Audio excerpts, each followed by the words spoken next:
간편해지고 편해지는데 첫 번째는 이제 원소 얘기를 할 거예요. 원소. 원차. 원소.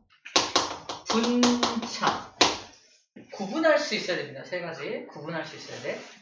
원자, 원소, 분자 거의 다 그냥 비슷비슷해 보이죠?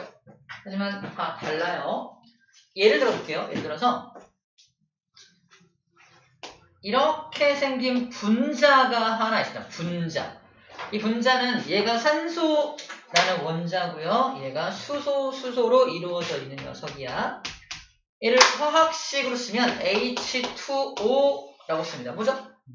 물이거든요. 물. 그래서 물을 뭐라고 부르냐면 방금 말했지만 분자라고 부릅니다. 분자가 뭐냐? 원자가 뭉쳐져서 새로운 하나의 성질을 만든 가장 작은 입자입니다. 키워드가 분자의 키워드는 성질입니다. 성질을 가진 가장 작은 입자를 분자라고 부릅니다. 근데 그 분자를 구성하는 요거 하나는 뭐라고 부를까? 이걸 원자라고 합니다. 원자는 물질을 구성하는 아주 가장 기본이 되는 입자를 원자라고 합니다. 물질의 기본이 되는 가장 작은 입자. 가장 작은 입자라는 건 더 이상 잘라지지 않는다라는 뜻입니다. 원소는 뭡니까? 원소. 간단히 말하면 원자의 종류를 말해요. 종류? 무슨 말이지? 자, 어쨌거나 이 세 가지를 우리는 통틀어서 입자라고 불러요. 입자는 원자, 분자, 원소 다 입자의 종류인데 세 가지를 이제 구분할 수 있냐 없냐가 중요한 거가 되겠죠. 자, 구분해 볼게요.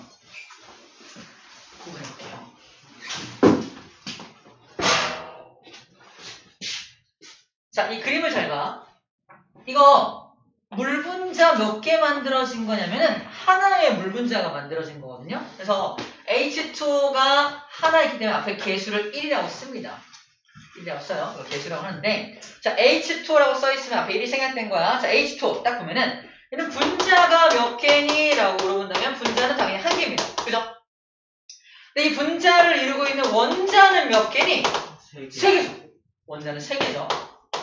자, 이거 참고해서 그럼 저 분자를 이루는 원소는 몇 종류니? 2종류죠. 원소란 원자의 종류니까 2종류라고 말을 하는 겁니다. 자, 이걸 내가 할 수 있다면 원자, 원소, 분자를 구분할 수 있게 된 거예요. 좀 심화 문제를 좀 볼게요. 예제 문제. CH4가 뭔잖아요. 뭐라고?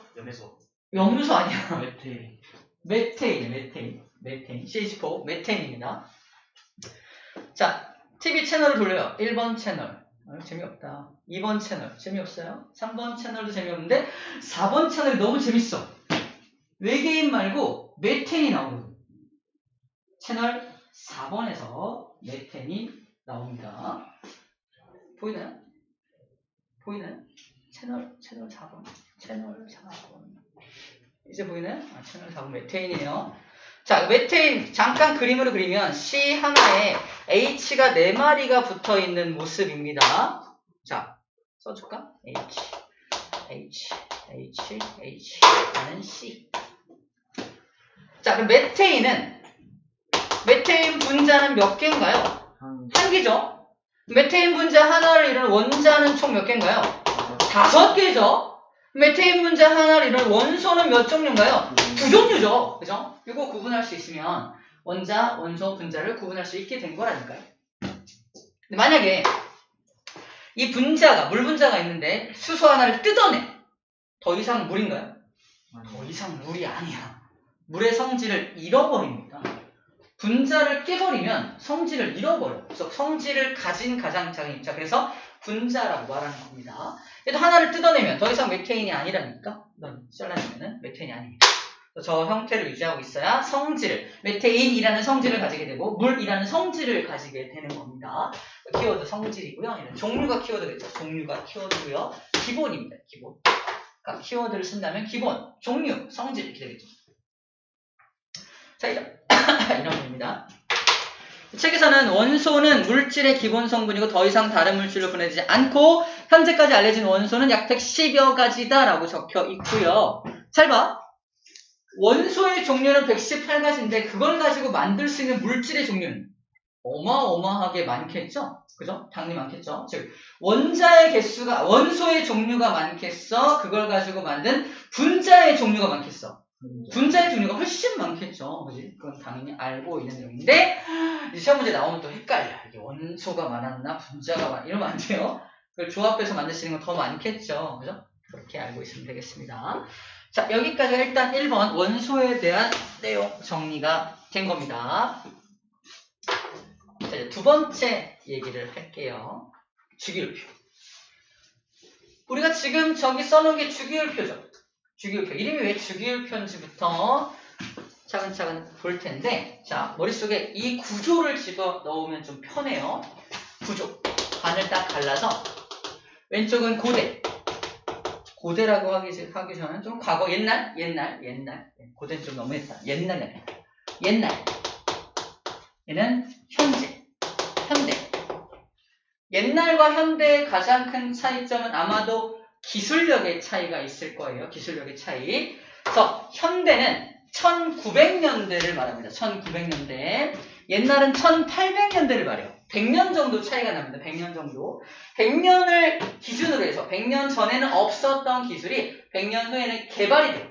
그 개발된 기술이 뭐냐면 바로 마리 퀴리 부인이 자신의 몸을 희생해서 만들어준 X선 사진.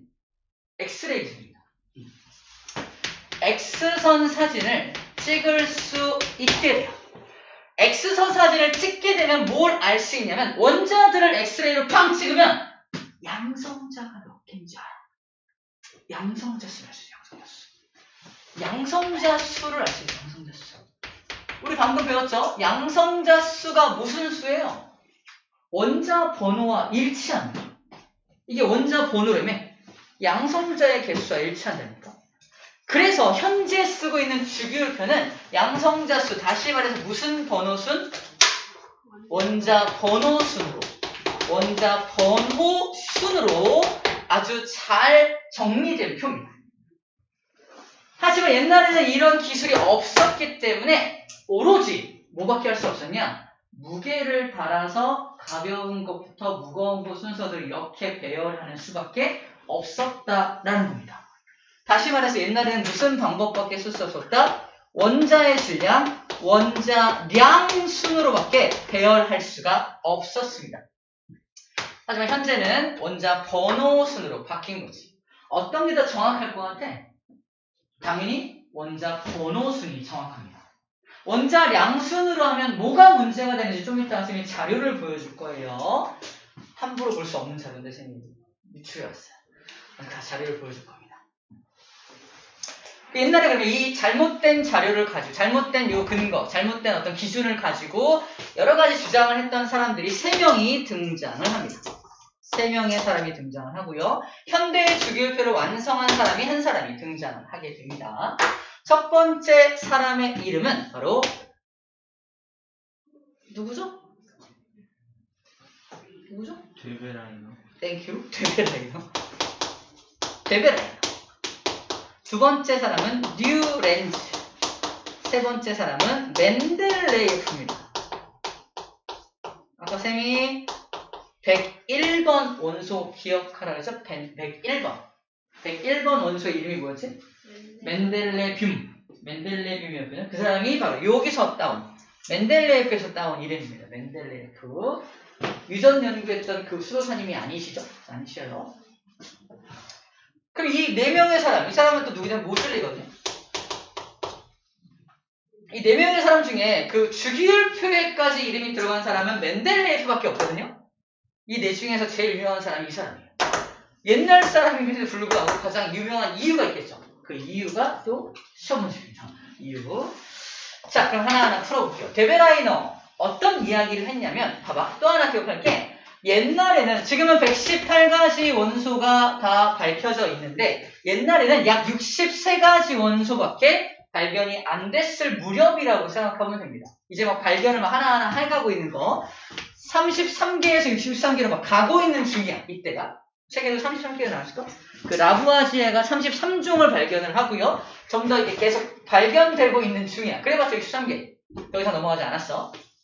그 뒤로도 발견되고 또 개발해낸 것이 118개입니다. 아무튼 원자의 개수, 즉 샘플도 되게 부족하죠. 샘플도 부족한 상태에서 이제 실험들을 통해서 원자들의 특성들을 공부하고 연구하던 와중에 데베라이너가 뭘 발견하냐면 이걸 발견해요. 리튬, 나트륨, 칼륨 성질이 비슷하네. 베릴륨, 마그네슘, 칼슘 성질이 비슷하네. 헬륨, 네온, 아르곤 성질이 비슷하네. 됐어. 더 볼 것도 없어.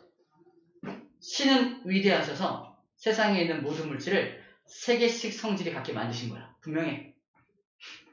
분명하다고. 신은 규칙적인 걸 좋아하시거든. 그죠? 맞아요, 틀려요? 왜 틀리죠? 우리 7주기까지 있는 거 알죠? 같은 성질이 무려 7개예요. 그죠? 3개씩 있는 거 아닙니다. 그죠? 근데 사람은 그냥 그렇게 결론 내려버린다. 근데 완전 설득력 있게 뭐까지 말했냐면 잘 봐. 리튬은 양성자 3개니까 중성자 3개 들어가죠. 맞아요? 양성자 3개, 중성자 3개. 그래서 전체 질량이 6이에요. 전자는 질량이 거의 무시당하잖아. 그래서 얘는 질량을 6이라고 씁니다. 왼쪽에다 질량을 쓸게요. 칼륨은 19니까 중성자 19개를 더하면 38이죠. 근데 10번이 넘어갔기 때문에 중성자가 좀 더 필요해서 정확히 40이 떨어요. 40. 근데 딱 가운데 있는 나트륨은요. 이 녀석의 질량과 이 녀석의 질량을 평균 내봐. 얼마야? 23이죠. 정확하게 얘가 질량이 23 떨어집니다. 와우! 봐봐. 신은 위대하시다고 그랬지? 내가 말한 3개, 새쌍, 성질이 비슷한 3개는 가장 가벼운 놈과 가장 무거운 놈의 평균 질량이 딱 가운데 놈의 질량과 똑같아. 대단하지? 이렇게 얘기하는 거죠. 그럴싸하죠. 네? 하지만 틀린 거 우리 알고 있습니다. 이걸 새쌍 원소설이라고 합니다. 새쌍씩 성질이 비슷하다. 그럴듯해 보이지만 답은 결론은 아니죠. 틀렸죠. 자, 뉴렌즈는 또 무슨 말을 하냐면 봐봐. 리튬. 이따 실험 영상 보겠지만 리튬 물에 던지면 막 폭발해요. 폭발합니다. 나트륨도 막 폭발해요. 칼륨 폭발해요. 이걸 통해서 시험 문제 하나 또 유출했어요. 리튬 폭발해요. 나트륨 폭발해요. 칼륨 폭발한다고. 누가 제일 가능성이 크다? 칼륨이 제일 가능성이 큽니다. 좀 더 볼 건데 중요한 건 봐봐. 리튬 폭발하는 성질 있죠. 베릴륨 폭발이 안 해요. 자, 폭발 안 합니다. 둥소 성질 달라지죠? 달라지는데 완전 안정적이에요. 그랬다가 다시 그 다음으로 무거운 거로 왔더니 또 폭발해요. 와! 이거 이상하다. 1칸, 2칸, 3칸, 4칸, 5칸, 6칸, 7칸, 8번째로 무거운 거 올 때마다 성질이 반복돼. 뿡! 그죠? 8개마다 성질이 반복된다는 사실을 알게 됩니다. 와, 역시 신 위대하셔. 도레미파솔라시 도! 도가 또 도가 되죠. 1옥타브라고 하죠. 음악과 화학은 똑같은 거네. 그래서 이걸 옥타브설이라고 합니다. 옥타브설. 얘도 8개마다 반복되잖아. 음악과 똑같이. 그죠? 이렇게 말한 사람이 바로 뉴렌즈. 새로운 렌즈를 이렇게 바라보고 있는 모습이네요. 뉴렌즈. 그래? 알아들었어? 뉴렌즈라는 사람이에요. 뉴렌즈 사람.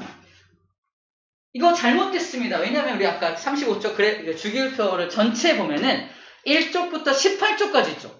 18개마다 반복되는 거 아니야, 이렇게? 그지?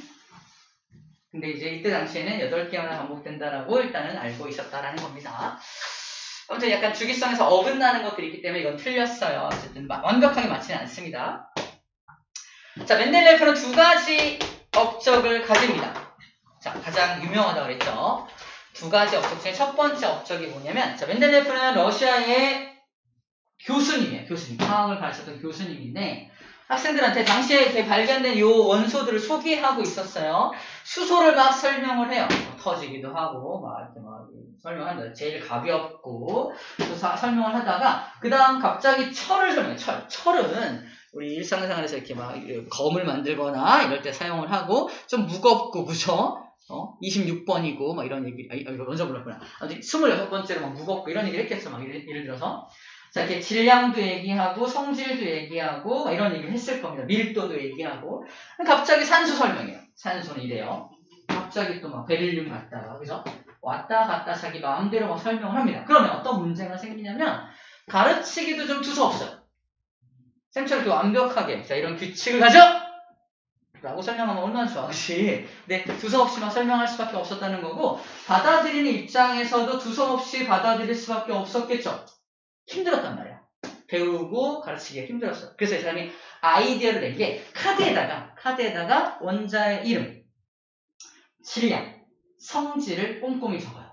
그 다음에 같은 성질을 가진 것들을 세로 줄에 배열을 하면서 나름 원자의 질량 순서대로, 즉 원자량 순서대로 배열을 합니다. 쭉 배열해. 뭐와 비슷한 형태가 나왔겠어? 얘와 매우 비슷한 형태가 나온 거예요. 최초의 주기율표를 제안한 사람입니다. 자, 첫 번째 키워드예요. 최초입니다. 최초의 주기율표를 만들어낸 사람이 바로 멘델레예프라는 사람입니다. 최초로 만들어냈다고 해서 대단한 거냐? 그렇지 않을 수도 있죠. 네, 두 번째가 대박. 이렇게 배열을 하다 보니까 중간중간 빈 공간이 있어. 빈 공간. 아니, 원자의 질량 순으로 막 정리를 하고 같은 성질끼리 정리하다 보니까 여기가 비었어. 여기도 비었네. 빈 공간에 이게 뭔가 있을 것 같은데 아직 발견되지 않은 뭔가가 있는 게 아닐까? 만약에 발견된다면 얘는 막 이런 성질을 가졌을 거야. 예를 들어서 얘입니다. 실리콘 밑에 있는 여기 옛날에 비어있는 공간이었거든요. 근데 같은 족이니까 실리콘과 비슷한 성질을 가졌겠죠. 성질이 이러한데 질량은 얘보다 이만큼 무거울 거고 밀도는 이러할 거고 이렇게 등등등등 이 녀석의 성질을 예측해서 얘를 에카실리콘이라고 하자. 가칭이야. 에카실리콘이라고 하고 이 녀석의 성질을 예측해요. 곧 발견되지 않을까요? 했는데 그게 어떻게 됐어요? 발견이 됐습니다. 다시 말해서 우리가 누군가 예언을 하고 그게 드러났을 때 위대한 예언가라고 말하잖아. 이때 이 사람이 위대한 예언가 취급을 받아요. 예언가. 위대한 예언가. 마치 노스트라다무스 같은 예언가 취급을 당한 거죠. 바로 원소를 아직 발견되지 않은 원소를 예측합니다. 실제로 이제 발견이 된 거죠. 이게 대박인 거죠. 이 발견됨으로 해서 이 사람이 추앙을 받게 된 겁니다. 자, 이런 업적 때문에 가장 유명하다라는 거예요. 근데 문제점이 있다 그랬죠? 아무리 좋아도 얘가 한계입니다. 원자량 순으로밖에 배열할 수 없었기 때문에 주기성에 문제가 생기게 된다라고 적혀있어요. 주기성에 문제가 된다. 어떤 문제가 생기는지 좀 이따가 보여줄 건데, 자, 어쨌든 그런 문제점을 모조리 해결한 사람이 누구라고요? 어머, 말해버렸네. 모듈입니다. 다시 그 문제점을 모듈리 해결한 사람이 누구라고요? 모듈리라고요. 그죠? 오케이? 모듈리 다 해결한 사람이라고요. 알겠죠? 그래서 모듈리가 원자 번호 순으로 완벽하게 다시 짜놓은 게 이 녀석이라는 거예요. 끝입니다. 모듈리는 설명할 게 없어요. 네, 다 원자 번호 순으로 이제 현대의 주기율표를 완성한 사람이다라고 정리해주면 됩니다. 오케이. 자, 그러면 이게 주기율표에 대한 설명은 끝났는데 어떤 문제가 있는지 칠판을 정리하고 보여주도록 할게요.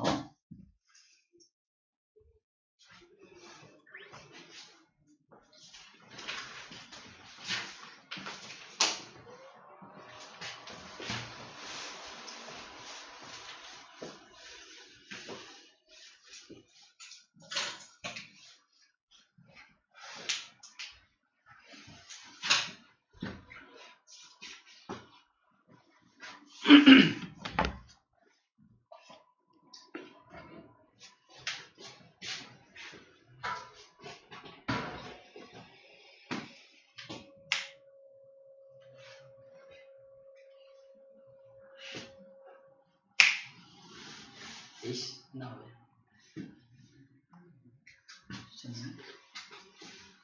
나오겠지. 유난히 늦네, 오늘처럼. 네. 이거 왜 잘못했어?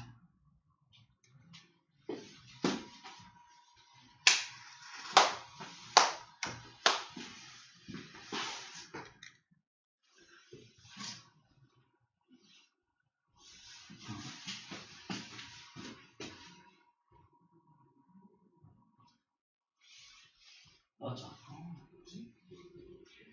자, 이게 그냥 일반 주기율표처럼 보이지만 조금 다른 점을 보여줄게요. 이게 지금 우리 주기율표랑 좀 다른 게 뭐냐면 오른쪽 위에 조그맣게 숫자 써 있는 거 보여요? 이게 원자량이에요.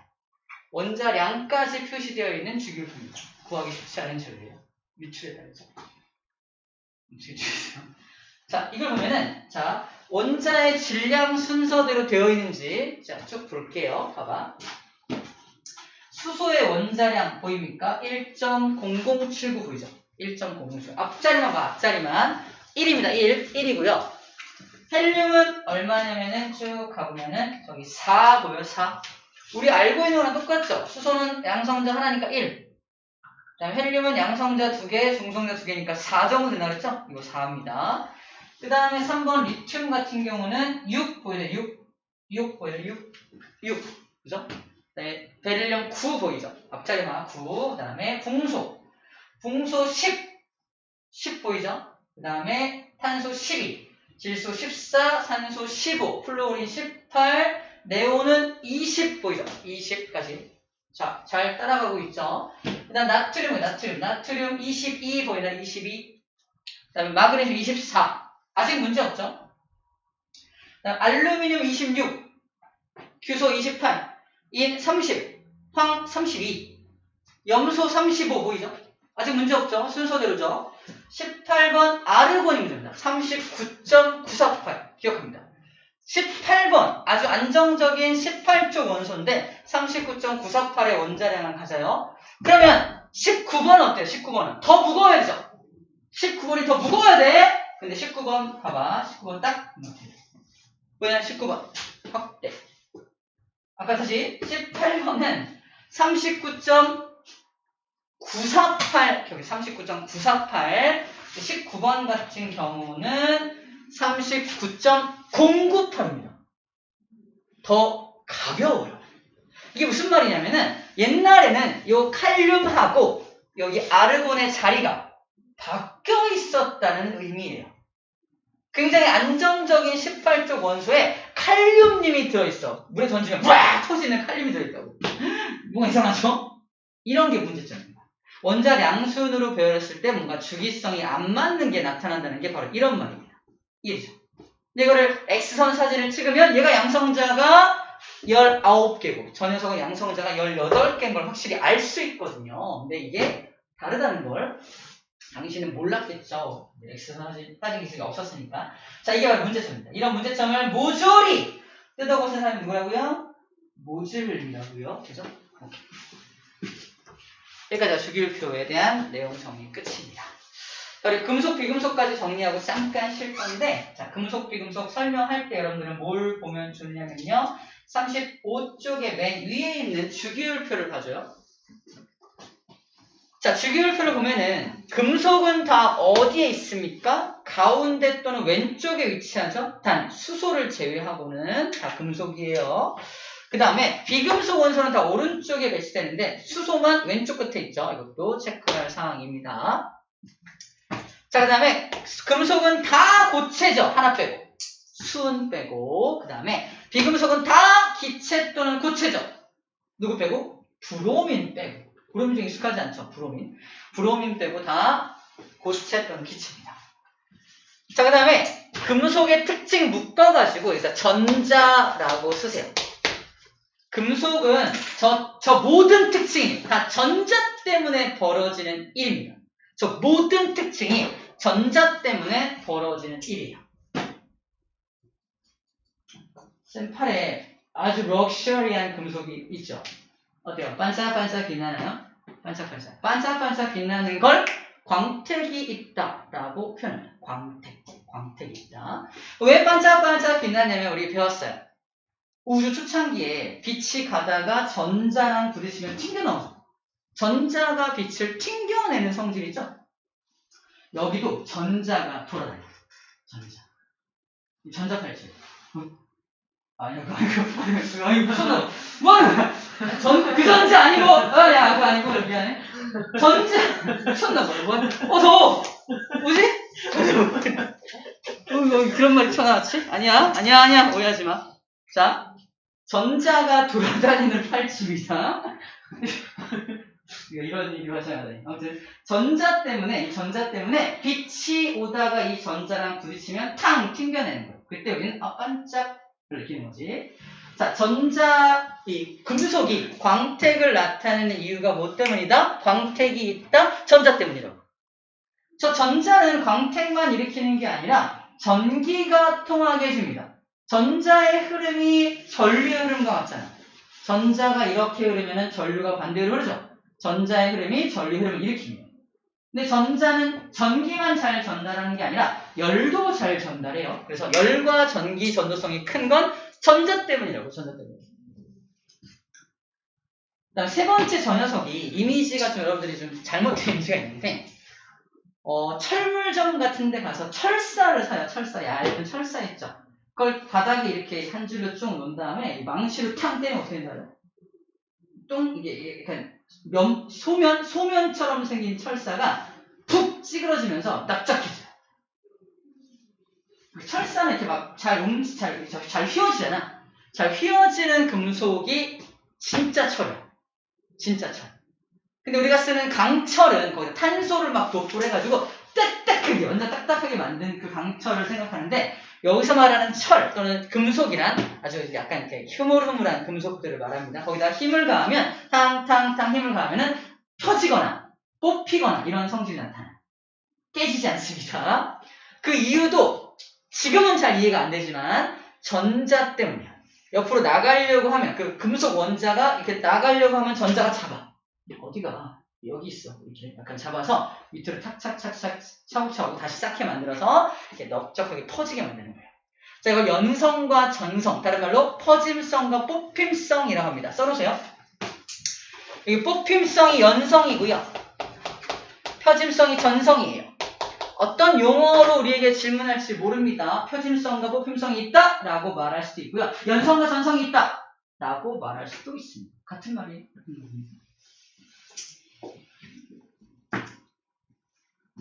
옛날에 가르쳤던 학생들 중에 연성중학교에 다니는 애들이 마침 있었어요. 우와, 너희들은 연성중학교 다녀? 거기 뽑혔나 보네? 라고 기억하라고 했습니다. 연성이 뽑힘성이에요. 아니죠? 연성중은 안 다니지만 연성이 뽑힘성이라는 거. 쌤이 방금 했던 얘기를 기억하면 됩니다. 연성중 얘기하셨는데 그죠? 뽑혔다고 하셨는데 이렇게 기억하면 돼요. 자, 비금속은 이제 전자가 돌아다니지 않는 녀석이 비금속이에요. 이런 게 비금속이죠. 비금속. 플라스틱 비금속이잖아. 전자가 돌아다니지 않아. 그러면 광택이 있을 이유도 없고요. 전기가 잘 통할 이유도 없습니다. 열과 전기 전도성이 있을 리가 없어요. 그죠? 끝이에요. 그죠? 근데 모두 전기 전도성이 없냐? 예외가 있어요. 탄소. 흑연은 탄소, 그죠? 탄소로 되어 있거든요. 탄소가 어떻게 배열되어 있냐에 따라서 저렇게 흑연이 만들어지기도 하고, 탄소가 완벽한 결합을 이루고 있는 게 그 유명한 다이아몬드. 죽은 아몬드 있죠. 다이아몬드. 미안해. 충격적이었나? 다이아몬드는 그 탄소를 이제 4개의 결합을 다 한 것들을 말하는데 3개만 결합해서 하나의 전자가 남아 돌아서 걔가 막 돌아다니면서 전기를 통하게 한 놈이 있어요. 그게 흑연이에요. 그래서 연필심 가지고 이렇게 건전지 연결해가지고 물에다가 푹 집어넣으면 부글부글 그치 않아? 연필심을 해봤나요? 초딩 때 시험한 적 있는데 두 개를 뭘 쓰게 넣어요? 연필심을 하나는 플러스극에 연결하고 하나는 마이너스극에 연결해가지고 물속에 툭 집어넣으면 전기분해가 일어나요. 전기분해. 왜 이래? 전기분해가 일어납니다. 정확히 들었어. 대박이네. 자, 그래서 흑연은 예외적으로 비금속임에도 불구하고 예외적으로 전기가 통하는 게 하나는 있다라는 것도 예외입니다. 자꾸 예외들이 등장하죠. 예외들을 선생님들이 놓칠 이유가 없습니다. 특히 잘 공부해야 될 게 바로 이 예외들을 잘 주목해서 공부하라는 얘기를 하고 있습니다. 자, 금속과 비금속 어디 쓰이는지 잠깐 볼게요. 금속 알루미늄 호일 만들 때, 우리 알루미늄 호일 알죠? 저럴 때 사용을 하죠. 뭐 샤시 만들 때도 이용을 하고요. 자동차에도 이용이 됩니다. 자, 구리는 일반적으로 우리가 전선, 전기가 통하는 전선 있죠? 거기에 구리선을 많이 쓰고요. 철은 뭐 건축을 할 때, 다리 만들 때 많이 사용을 합니다. 그죠? 그 다음에 비금속 원소 중에 수소는 폭발성이 있기 때문에 폭발성을 이용해서 우주왕복선을 폭발적인 힘으로 이렇게 올려보낼 때 굉장히 빠른 속력을 만들어내야지 지구를 탈출할 수 있기 때문에 우주왕복선의 연료로 수소가 이용이 되고요. 현재는 수소를 이용해서 자동차도 가게 만들고 있죠. 수소 자동차도 개발이 되고 있습니다. 자, 질소 기억나죠? 질소 과자를 샀더니 과자가 좀 사은품으로 들어있는 거 먹을 거야? 안 먹을 거야. No. 질소가 N입니다. 그래서 질소 N 인피니티 그죠? 그래서 성량의 재료가 N입니다. 이렇게 좀 기억해 주세요. 자, 쉼없이 달려왔네요. 잠깐 한숨 돌리고 알칼리 금속 할로젠 얘기를 할게요. 잠깐 쉬었다 할게요.